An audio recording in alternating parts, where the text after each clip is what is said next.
Hey bro, what's your deadlift max? I don't know, like 100, maybe 120 kilos on a good day? I gotta pump those numbers up. Those are rookie numbers. Come on. 6 months later.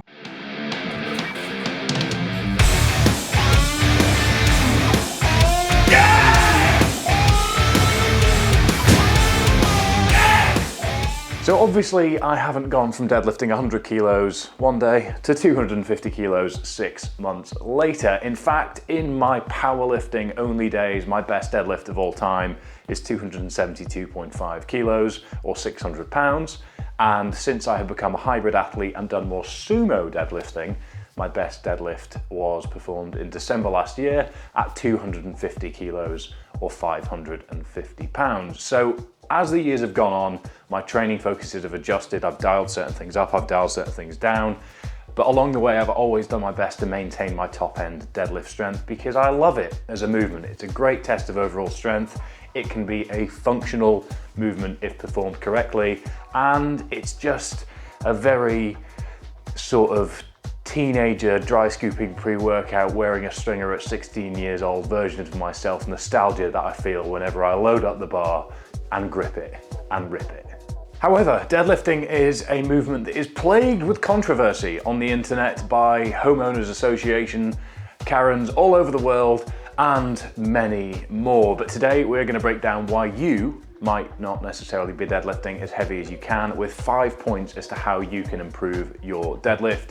Overall, it is a fantastic movement if executed correctly, but there are a lot of considerations to bear in mind that are maybe a little bit different to regular gym programming, regular lifting programming considerations. So we're going to cover them today from a powerlifting perspective, from a hybrid training perspective, and hopefully give you some things that you can take away to make your deadlift that much stronger.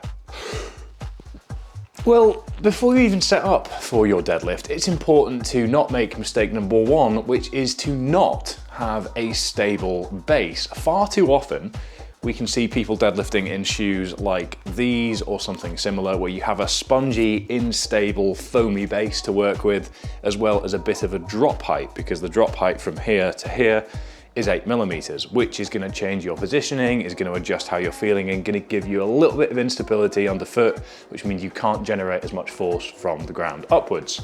So if you've seen my most recent video, you'll know that I'm a huge fan of Vivo Barefoots, and these are completely flat, wide toe box, which means that you can really screw yourself into the floor, but there's no interference, there's no additional range of motion, and there's no instability from any foam that is causing you to lose that balance from the ground upwards. Because if you've got a lot of weight in your hands and you don't have a stable base, you're putting yourself at risk and you're not executing the movement as effectively as you can. So before we even start talking about deadlifts themselves, make sure you have a stable base. So the question on everyone's minds is undoubtedly conventional or sumo. What's the difference? What should you be doing and why? So let's start with the conventional deadlift, and I'm not going to make this section too detailed. I'm going to keep it quite brief and sort of high level bullet points. So feet are generally inside shoulder width. That might be different for some people. I know some strong men will be more in this position, but generally speaking, you should get set up as you would if you're about to jump as high as you possibly could. And your hands will be outside your knees in terms of grip, and you are looking at more hamstring and lower back dominance in the movement. There is an argument that this is less technical in terms of execution than the sumo deadlift, but we will come onto that. But this is a fantastic overall posterior chain development tool, and is obviously a normal looking deadlift. And with that in mind, it upsets a lot less people on the internet. So moving on to wide stance conventional deadlifts, better known as sumos, or the fastest way to upset people in comment sections online. Hands are inside of knees. We are turning our feet, generally speaking, about 45 degrees outwards. We are using more glutes, we are using more quads, we are using less back. but this does mean that there's a bit more of a technical consideration in terms of piecing that all together.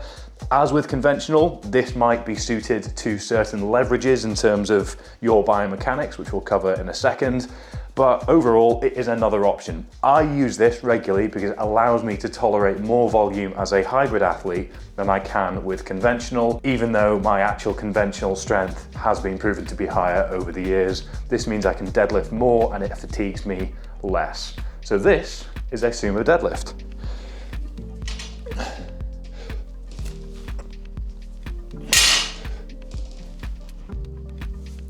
So I mentioned biomechanics and leverages a little bit, and that is because this is the general consensus on how your body shape, limb lengths affects what stance is most effective for you. And this isn't gospel, so you can use this as a starting point to determine how to play around with deadlift position.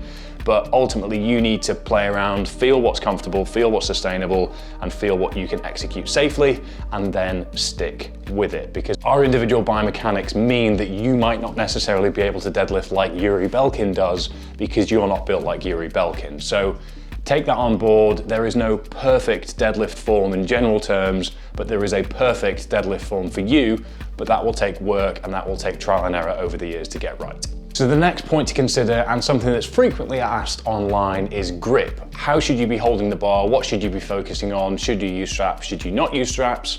Let's break that down just now. So the first option to consider is a double overhand grip, and that is because it's the obvious starting point and it is the best way for us to feel our way through the motion whilst having balance across our grip, forearms, lats, so that we can go like this. However, at a certain point, you might find that double overhand is letting you down and you might be limiting your deadlift strength through grip.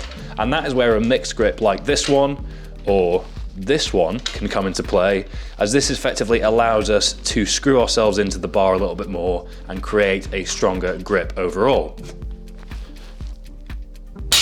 However, do bear in mind that this does put a bit of an imbalance on your lats, on your biceps and your forearms, so do bear that in mind when training this over a longer period of time. Next up is the grip that I use, and is one that takes a little bit more practice and experience, and that is hook grip, where you get your thumbs under the bar and then grip your fingers over the top. So you're effectively locking in your thumbs to create some additional grip and therefore mitigating any of the imbalance issues that can come from mixed grip over time. For these three grips, what is important to bear in mind is that if you're in a sweaty gym environment, you are going to be subject to greasy bars, which is where some real chalk or liquid chalk for all those three grips will do you a massive favor and give you a better chance at getting that deadlift off the floor. The final option here is using some form of straps, and generally my recommendation here is to use them for high rep work or to use them when you are under fatigue, but not to completely rely on them, because that then means that you might be doing yourself a disservice in terms of grip strength. And if you're looking to get onto a powerlifting platform, you're not going to be in the position where you can use straps, so you shouldn't get to the point where you are reliant on them. So my recommendation is to use one of the three grips I've mentioned earlier for your top sets, and then if you want to back off with straps, then please do. So before we dive into some key assistance exercises, it's important to mention just how demanding deadlifts can be. They're a full body compound exercise, which means that you can't necessarily train them as you would other movements or as frequently as you would other lifts. And that's not a bad thing per se, it just means we need to be sensible with our programming and make sure that we make it sustainable over time rather than trying to work too hard, too soon, too fast, and putting ourselves in a state of too much fatigue where we can't actually adapt or make progress. That's why it's so important to have a plan, and whatever your focus, you should have some clear structure in terms of mapping things out over time so that you're sensibly building volume and intensity.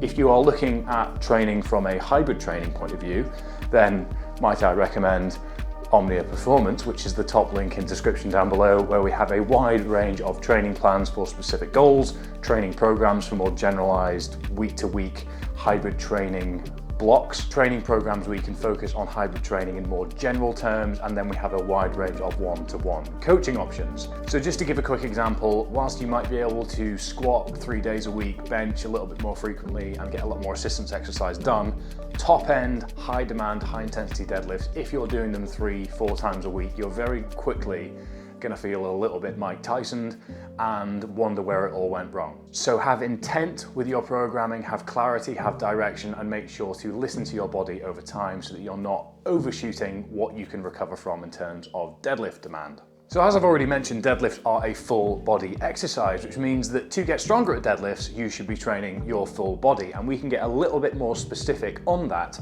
with some key assistance exercises. So here are 7. First up, we have block pulls, which I recommend performing in the 4 to 6 rep range as so.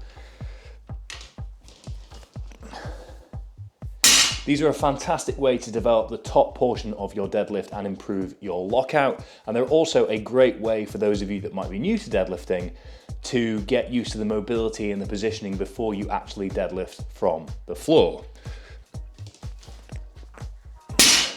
Block pulls. Next up, we have deficit deadlifts, which are a fantastic way to increase the range of motion, therefore better drilling leg drive from the floor and just getting a little bit more time under tension. Again, I'd recommend these in the 4 to 6 rep range, performed as so.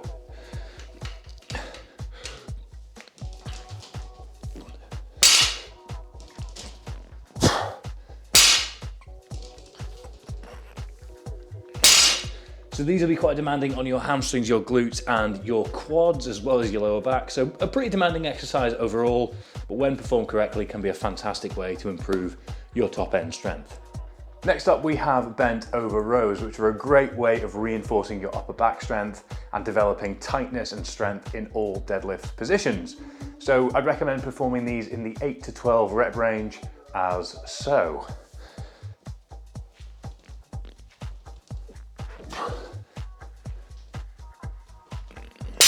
And yes, you too can experience the surge in raw, unadulterated sex appeal that comes from wearing leggings as you deadlift, especially when in a commercial gym setting, by shopping Gymshark via the link in the description down below, and you can grab yourself some stuff like this, or regrettably, some stuff like this. Next up, we have paused front squats, which are a fantastic way of reinforcing your core strength, reinforcing your upper back positioning, and getting a good amount of volume through your glutes, quads, and hamstrings, which are all very important for the deadlift, whether sumo or conventional.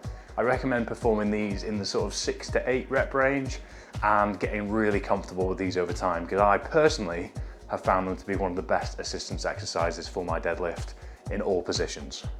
Next up, we have split squats or variations of, like lunges, reverse lunges, etc., and should be performed in the 8 to 12 rep range as so.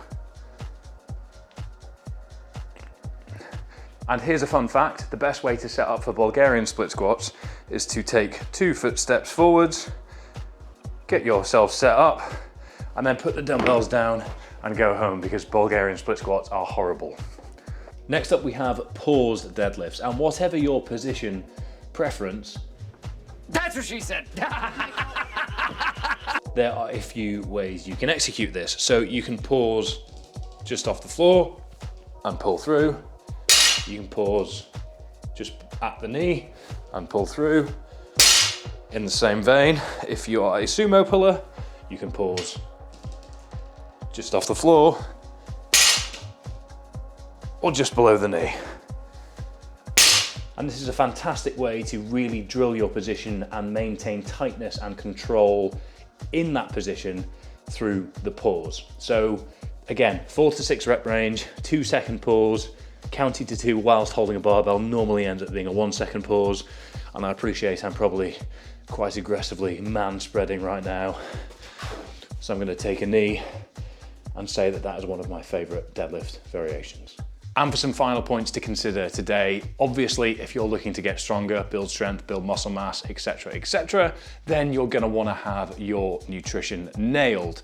And up on the screen somewhere is a video that I did previously on how to manage your nutrition as a hybrid athlete. So I break things down in full PowerPoint presentation mode. So if you're a little bit in the dark on what that nutrition should look like, whether you should be in a surplus, whether you should be eating at maintenance, etc., head into that video and do please clue yourself in so you can know how to make the most of the information I've given you today around improving your deadlift. And I know what some of you are thinking at this point: I can't believe he's gone this whole video without mentioning this frequently asked question, which is, What are these? Should I use one, and when should I use one? So a belt is essentially something you can brace into. Bracing is the process of creating rigidity and tension so that you can maintain control through a movement. So when bracing, you want to breathe into your stomach and create that tension and then hold and maintain it throughout a movement and then reset rep by rep. Only when you've nailed that process should you consider putting a belt on. This isn't something that you just strap up, put on, and there you go, your back's protected, you're gonna be stronger and everything's hunky-dory. No, there is a technique to using these and it's something that you should work up to. And then once you do, you should learn to effectively brace into it because it will allow you to create more control, more tension, and more rigidity. So I generally wear these for 70% and above on top end sets, and I'll wear them for some assistance work depending on what the focus of the assistance work is. So if I'm going to fail a set of 12 on front squats because my core or lower back might give out before my legs do, then I might put a belt on for that set, for example. So you shouldn't become reliant on them.